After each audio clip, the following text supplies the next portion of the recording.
Hello, I'm Bernard Hickey from interest.co.nz and welcome to 90 at 9, brought to you in association with ASB.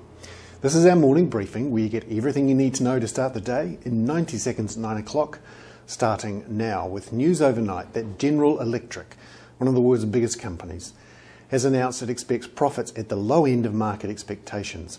It's also moving to wind down, at least partly, its GE Capital operation.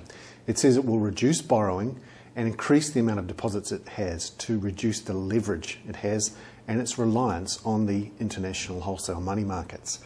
GE Capital are involved here in New Zealand with GE Money and Wizard.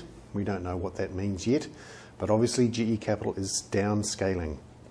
Meanwhile, Ford, Honda and Toyota in the US have all announced 30% plus falls in sales for November. The US economy really is in strife and the consumer is keeping their hands in their pockets. Meanwhile, out of London, British Airways says it's in merger talks with Qantas, a big one there, and BA's share price rose quite sharply. And in Australia yesterday, the Reserve Bank of Australia cut its official cash rate by a full 100 basis points, more than expected, to 4.25%. This certainly has cemented any expectations in New Zealand of a 150 basis point cut tomorrow by the Reserve Bank in our official cash rate.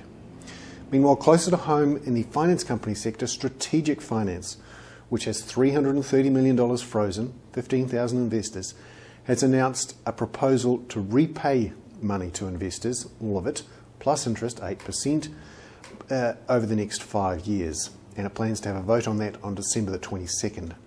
And finally, PACnet, a Taiwanese company, wants to buy AAPT, the failing Australian telecoms company, from Telecom for over $420 million. Telecom should bite their hands off.